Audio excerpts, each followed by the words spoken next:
പ്രിയപ്പെട്ടവരെ, നാമൊക്കെയും ഭക്ഷണം തയ്യാറാക്കുമ്പോൾ രുചിക്ക് വേണ്ടിയിട്ട് കൂട്ടുന്ന ഒന്നാണ് ഗ്രാമ്പൂ. എന്നാൽ പലരും മനസ്സിലാക്കാതെ പോയ ഒരുപാട് ഔഷധങ്ങൾ അടങ്ങിയ ഒരു സുഗന്ധദ്രവ്യമാണ് ഈ ഗ്രാമ്പൂ. ഇത് ആരോഗ്യപരമായിട്ട് നമുക്ക് ഒത്തിരിയേറെ ഗുണങ്ങൾ തരുന്നുണ്ട്. മാത്രമല്ല, പല രാജ്യങ്ങളിലും സൗന്ദര്യവർദ്ധനവിന് വേണ്ടിയിട്ട് ഉപയോഗിച്ചു വരുന്ന ഒന്നാണ് ഇത്. ഈ ഗ്രാമ്പൂ സുഗന്ധദ്രവ്യമായിട്ട് ആദ്യം ഉപയോഗിച്ചു വന്നത് BC 3-ാം നൂറ്റാണ്ടിൽ ചൈനയിലാണ്. എന്നാൽ മധ്യകാലഘട്ടത്തിലൊക്കെ ഇതിൻ്റെ ഉപയോഗം റോമാക്കാർ വഴി യൂറോപ്പിൽ എത്തുകയും ഇന്ന് ഇതൊരു സുഗന്ധദ്രവ്യ മസാലയായി ലോകമെമ്പാടും ഉപയോഗിച്ചു വരുന്ന ഒന്നാണ് ഈ ഗ്രാമ്പൂ. നമ്മുടെ ശരീരത്തിൻ്റെ ഇമ്മ്യൂണിറ്റി പവർ കൂട്ടാൻ സഹായിക്കുന്ന ഒന്നാണ് ഗ്രാമ്പൂ. നമ്മുടെ ശരീരത്തിലെ ഇൻഫ്ലമേഷൻ കുറക്കാൻ വേണ്ടി സഹായിക്കുന്ന വൈറ്റ് ബ്ലഡ് സെൽസ് വർദ്ധിപ്പിക്കാൻ ഗ്രാമ്പൂ സഹായിക്കുന്നു. അതുപോലെ തന്നെ ഗ്രാമ്പൂവിലുള്ള വൈറ്റമിൻ C ഇമ്മ്യൂണിറ്റി സിസ്റ്റത്തെ ബൂസ്റ്റ് ചെയ്യാനും സഹായിക്കുന്നു. നമ്മുടെ ദഹന വ്യവസ്ഥയിലെ മിക്ക പ്രോബ്ലങ്ങളും പരിഹരിക്കാൻ ഗ്രാമ്പൂ ഉപയോഗിക്കാം.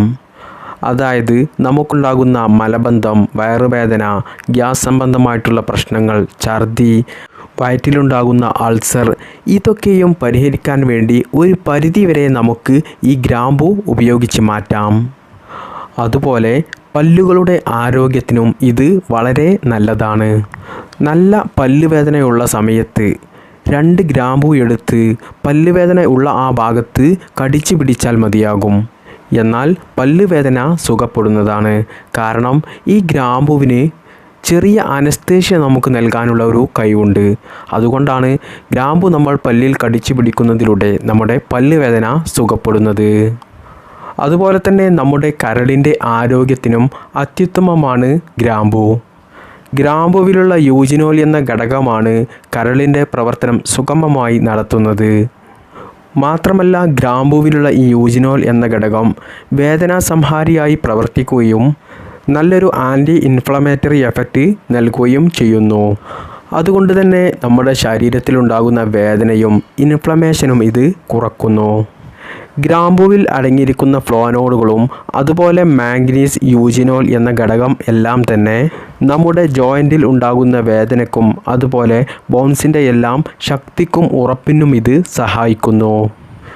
മാത്രമല്ല, ഗ്രാമ്പൂവിൽ ധാരാളം അടങ്ങിയിരിക്കുന്ന മാംഗനീസ് നമ്മുടെ തലച്ചോറിൻ്റെ ആരോഗ്യം നിലനിർത്താൻ അത് സഹായിക്കുന്നു. ഗ്രാമ്പൂ നല്ലൊരു ആൻറ്റി ബാക്ടീരിയൽ ആയതുകൊണ്ട് തന്നെ വായനാറ്റം ഉള്ള ആളുകൾക്ക് അത് പരിഹരിക്കാൻ വേണ്ടിയിട്ട് ഈ ഗ്രാമ്പൂ ഉപയോഗിക്കാൻ പറ്റുന്നതാണ്. ഇതിനു വേണ്ടി നമ്മൾ ചെയ്യേണ്ടത് 1-2 ഗ്രാമ്പൂ എടുത്ത് അത് വായയിലിട്ട് നല്ലതുപോലെ ചവച്ചരക്കുക.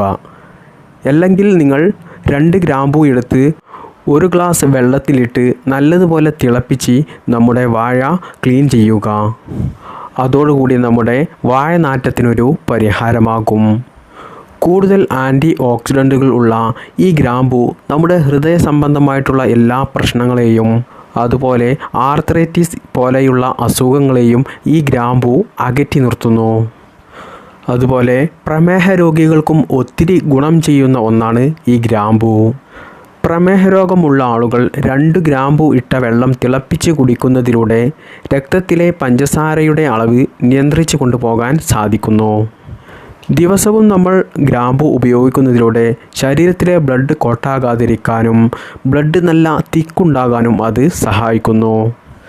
മാത്രമല്ല പ്രിയപ്പെട്ടവരെ, നമ്മൾ ദിവസവും ഗ്രാമ്പൂ ഉപയോഗിക്കുന്നതിലൂടെ നമ്മുടെ ശരീരത്തിലെ തൊലിയുടെ ചുളിവൊക്കെ മാറി നമ്മുടെ സ്കിന്ന് നല്ല യങ്ങായി കിട്ടാൻ അത് സഹായിക്കുന്നു. ഇത്രയധികം ഗുണങ്ങളുള്ള ഈ ഗ്രാമ്പൂ നമ്മുടെ ജീവിതത്തിലെ, നമ്മുടെ ശരീരത്തിലെ പല പ്രശ്നങ്ങൾക്കും പരിഹാരമായി അത് എങ്ങനെ ഉപയോഗിക്കാം എന്ന് നമുക്കൊന്ന് നോക്കാം. സ്ത്രീ പുരുഷ ഭേദമില്ലാതെ രാത്രി നിങ്ങൾ അത്താഴത്തിന് ശേഷം 1 ഗ്രാമ്പൂ വായിലിട്ട് ചവച്ചരച്ച് അത് കഴിക്കുന്നത് നല്ലതാണ്. അതുകൊണ്ട് നമുക്ക് ഒത്തിരി ആരോഗ്യ പ്രശ്നങ്ങൾ മാറുന്നതിന് ഒരു ഉത്തമ പരിഹാരമാണ് ഇത്. മാത്രമല്ല, രോഗപ്രതിരോധ ശേഷി വർദ്ധിക്കുകയും ചെയ്യും. നമുക്കുണ്ടാകുന്ന വയറുവേദന, വയറിളക്കം, ഛർദി, അതുപോലെ ദഹന പ്രശ്നങ്ങൾ പരിഹരിച്ച് ദഹനം എളുപ്പമാക്കുന്നതിനും വയറിലെ അമിത ആസിഡുകൾ പുറന്തള്ളി വയറിലെ അസ്വസ്ഥതകൾ കുറയ്ക്കുന്നതിനും നമ്മൾ എങ്ങനെയാണ് ദിവസവും ഗ്രാമ്പു ഉപയോഗിക്കേണ്ടത് എന്ന് ഞാൻ വിശദമായി പറഞ്ഞുതരാം. വളരെ എളുപ്പമുള്ള മാർഗമാണ് പറഞ്ഞു തരുന്നത്. ഇതിനു വേണ്ടി നിങ്ങൾ കുറച്ച് ഗ്രാമ്പു എടുക്കുക. എന്നിട്ട് അത് നിങ്ങൾ നല്ലതുപോലെ പൊടിക്കുക. ആ പൊടിച്ചെടുത്ത പൊടിയിലേക്ക് നിങ്ങൾ അല്പം തേൻ ചേർക്കുക. എന്നിട്ട് അത് നിങ്ങൾ കഴിച്ചാൽ ഇതിനൊക്കെയും പരിഹാരമാർഗമാകും. അതുപോലെ തന്നെ നമുക്കുണ്ടാകുന്ന ഗ്യാസ്, അസിഡിറ്റി, ശോധനക്കുറവ് ഇതൊക്കെയും പരിഹരിക്കുന്നതിന് വേണ്ടിയിട്ട് 1-2 ഗ്രാമ്പു എടുത്ത് അത് നിങ്ങൾ വായിലിട്ട് നല്ലതുപോലെ ചവച്ചരച്ച് കഴിച്ചാൽ അതിന് പരിഹാരമാകും. ഇനി കൊളസ്ട്രോൾ ഉള്ള ആളുകൾക്ക് കൊളസ്ട്രോൾ കുറക്കുന്നതിന് വേണ്ടിയിട്ടും ഹൃദയത്തിൻ്റെ ആരോഗ്യം മെച്ചപ്പെടുത്തുന്നതിന് വേണ്ടിയിട്ടും അതുപോലെ തന്നെ പ്രമേഹ രോഗമുള്ള ആളുകൾക്ക് രക്തത്തിലെ ഗ്ലൂക്കോസിൻ്റെ അളവ് നിയന്ത്രിച്ച് നിർത്തുന്നതിന് വേണ്ടിയിട്ടും എങ്ങനെയൊക്കെയാണ് നമ്മൾ ഗ്രാമ്പു ഉപയോഗിക്കേണ്ടത് എന്ന് നോക്കാം. ഇതിനു വേണ്ടി നിങ്ങൾ 4 ഗ്രാമ്പു എടുക്കുക. മാത്രമല്ല ഒരു ചെറിയ കഷ്ണം ഇഞ്ചിയും എടുക്കുക. എന്നിട്ട് അത് നല്ലതുപോലെ ചതച്ചരക്കുക. എന്നിട്ട് അത് 1 ലിറ്റർ വെള്ളത്തിലേക്കിട്ട് അത് നല്ലതുപോലെ തിളപ്പിച്ചെടുക്കുക. ഈ വെള്ളം നിങ്ങൾ ദിവസത്തിൽ 3-4 തവണ ഇത് കുടിക്കുക. നിർബന്ധമായിട്ടും രാത്രി ഉറങ്ങുന്നതിന് മുമ്പായിട്ട് ഈ വെള്ളം നിങ്ങൾ 1 ഗ്ലാസ് കുടിച്ചിരിക്കണം. ഇനി പലർക്കും ഉണ്ടാകുന്ന ഒരു ബുദ്ധിമുട്ടാണ് പല്ലുകളിൽ ഉണ്ടാകുന്ന കേടുപാടുകൾ, മോണയുടെ വീക്കം, മോണയിൽ ഉണ്ടാകുന്ന ഇൻഫെക്ഷൻ, അതുപോലെ തന്നെ വായനാറ്റം. ഇതൊക്കെയും പരിഹരിക്കാൻ വേണ്ടിയിട്ട് നിങ്ങൾ രാത്രി ഉറങ്ങുന്നതിന് മുമ്പായിട്ട് 2 ഗ്രാമ്പു എടുത്ത് അത് നല്ലതുപോലെ ചവച്ചരച്ച് കഴിക്കുക. മാത്രമല്ല രാത്രി നിങ്ങൾ ഉറങ്ങുന്നതിന് മുമ്പായിട്ട് 4 ഗ്രാമ്പു എടുത്ത് 1 ഗ്ലാസ് വെള്ളത്തിൽ ഇട്ട് വെക്കുക. എന്നിട്ട് നേരം പുലർന്നതിന് ശേഷം ആ വെള്ളം നിങ്ങൾ നല്ലതുപോലെ തിളപ്പിച്ച് ആ വെള്ളം നിങ്ങളുടെ വായിലാക്കി അത് കവിൾ കൊള്ളുക. അങ്ങനെ നിങ്ങൾ ചെയ്യുന്നതിലൂടെ നിങ്ങളുടെ വായിലുള്ള എല്ലാ ചീത്ത ബാക്ടീരിയകളെയും നശിപ്പിച്ച് പല്ലിൻ്റെയും മോണയുടെയും ആരോഗ്യം വർദ്ധിക്കും. അതോടൊപ്പം നമ്മുടെ വായനാറ്റം മാറിക്കിട്ടുകയും ചെയ്യും. എല്ലിൻ്റെ ആരോഗ്യത്തിനും ഏറ്റവും ഉത്തമമാണ് ഈ ഗ്രാമ്പു. വാതം മൂലമുണ്ടാകുന്ന സന്ധിവേദന തടയാൻ ഗ്രാമ്പു എടുത്ത് അത് നല്ലതുപോലെ അരച്ചെടുത്ത് അത് വേദനയുള്ള ഭാഗത്ത് പുരട്ടുക.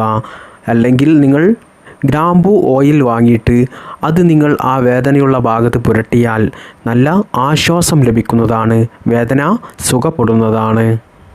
മാർക്കറ്റുകളിലൊക്കെ ലഭ്യമാകുന്ന ഒന്നാണ് ഈ ഗ്രാമ്പു ഓയിൽ. അവിടെ നിന്നും വാങ്ങിച്ച് നിങ്ങൾ ഉപയോഗിക്കുക. ഇനി നമുക്കുണ്ടാകുന്ന തൊണ്ടവേദന സുഖപ്പെടാൻ 1 ഗ്രാമ്പും കുറച്ച് ഉപ്പും ചേർത്ത് നല്ലതുപോലെ ചവക്കുക.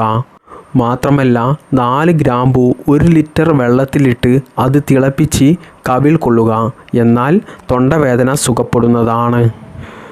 മാത്രമല്ല സ്ത്രീകളിലുണ്ടാകുന്ന ആർത്തവ പ്രശ്നങ്ങൾക്കും വേദനക്കും മലബന്ധത്തിനും ഈ ഗ്രാമ്പു തിളപ്പിച്ച വെള്ളം കുടിക്കുന്നത് നല്ലൊരു പരിഹാരമാണ്. അതുപോലെ കുട്ടികളിലായാലും മുതിർന്നവരിലായാലും വയറ്റിലുണ്ടാകുന്ന വിരശല്യം ഒഴിവാക്കുന്നതിനായി ഗ്രാമ്പു, കാഴം, ഏലത്തരി ഇതെല്ലാം സമാസമം എടുത്ത് അത് വറുത്ത് നല്ലതുപോലെ പൊടിച്ച് ആ പൊടി 1 ദിവസം തിളപ്പിച്ചാറിയ വെള്ളത്തിൽ ഇട്ട് വെക്കുക.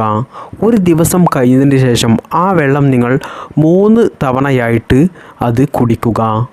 ഇത് ചെയ്യുന്നതിലൂടെ വിരശല്യം പൂർണ്ണമായിട്ടും ഒഴിവാക്കാൻ നല്ലൊരു പരിഹാരമാർഗമാണ് ഇത്. ഗ്രാമ്പു തൈലമിട്ട വെള്ളം തിളപ്പിച്ച് അത് ആവി പിടിക്കുന്നതിലൂടെ കഫക്കെട്ട്, ജലദോഷം ഇതൊക്കെയും സുഖപ്പെടുന്നതാണ്. അതുപോലെ വായുകോപം, നമുക്ക് ചുമയുണ്ടാകുമ്പോഴൊക്കെ ഈ ഗ്രാമ്പു ചവച്ചരച്ച് കഴിക്കുന്നത് വളരെ നല്ലതാണ്. പ്രിയപ്പെട്ടവരെ, നമ്മുടെ ശരീരത്തിലെ രോഗപ്രതിരോധ ശേഷി വർദ്ധിപ്പിക്കാൻ വേണ്ടിയിട്ട് ദിവസവും വെറും വയറ്റിൽ 1 ഗ്രാമ്പു കഴിക്കുന്നത് വളരെ നല്ലതാണ്. അല്ലെങ്കിൽ നിങ്ങൾ രാത്രി ഉറങ്ങുന്നതിന് മുമ്പായിട്ട് 1 ഗ്രാമ്പു നല്ലതുപോലെ ചവച്ചരച്ച് കഴിക്കുക. ഇതിനൊക്കെ പുറമെ പ്രിയപ്പെട്ടവരെ, ദിവസവും നമ്മൾ ആഹാര പദാർത്ഥങ്ങൾ തയ്യാറാക്കുമ്പോൾ അതിൽ ഗ്രാമ്പു ചേർത്ത് തയ്യാറാക്കാൻ ശ്രമിക്കുക. അങ്ങനെ നമ്മൾ ചെയ്യുന്നതിലൂടെ അസുഖങ്ങൾ വരാതിരിക്കാനും നമ്മുടെ ആരോഗ്യത്തിനും നല്ലതാണ്. ഇത്രയും ഗുണങ്ങൾ അടങ്ങിയ ഈ ഗ്രാമ്പു പ്രിയപ്പെട്ടവരെ, ജീവിതത്തിൽ നിങ്ങൾ ദിവസവും കഴിക്കാതെ പോകല്ലേ. ഞാൻ ഈ പറഞ്ഞു തന്ന ഏതെങ്കിലും ഒരു രീതിയിൽ നിങ്ങൾ ഭക്ഷണത്തിൽ ചേർത്തോ അല്ലാതെയോ ഞാൻ പറഞ്ഞ ഏതെങ്കിലും ഒരു രീതിയിൽ നിങ്ങൾ കഴിക്കുക. ഗ്രാമ്പുവിൻ്റെ എല്ലാ ആരോഗ്യ ഗുണങ്ങളെക്കുറിച്ചുമാണ് ഇതുവരെ പറഞ്ഞത്. ഈ ഒരു അറിവ് എല്ലാവരിലേക്കും നിങ്ങൾ എത്തിച്ചു കൊടുക്കുക. അള്ളാഹു സുബ്ഹാനഹു തആല തൗഫീഖ് നൽകട്ടെ. എല്ലാ രോഗങ്ങളെ തൊട്ടും നാം എല്ലാവരെയും അള്ളാഹു കാത്തു രക്ഷിക്കുമാറാകട്ടെ. സന്തോഷത്തോടു കൂടിയും സമാധാനത്തോടു കൂടിയും രോഗമില്ലാതെ മറ്റ് പ്രയാസങ്ങളും പ്രതിസന്ധികളും ഇല്ലാതെ നല്ല ഇസ്സത്തോടു കൂടിയും ആഫിയത്തോടു കൂടിയും ദീർഘായുസ്സുള്ളൊരു ജീവിതം നമുക്കെല്ലാവർക്കും അള്ളാഹു പ്രദാനം ചെയ്യട്ടെ. ആമീൻ യാ റബ്ബൽ ആലമീൻ. അസ്സലാമു അലൈക്കും വറഹ്മത്തുള്ളാഹി വബറകാതുഹു.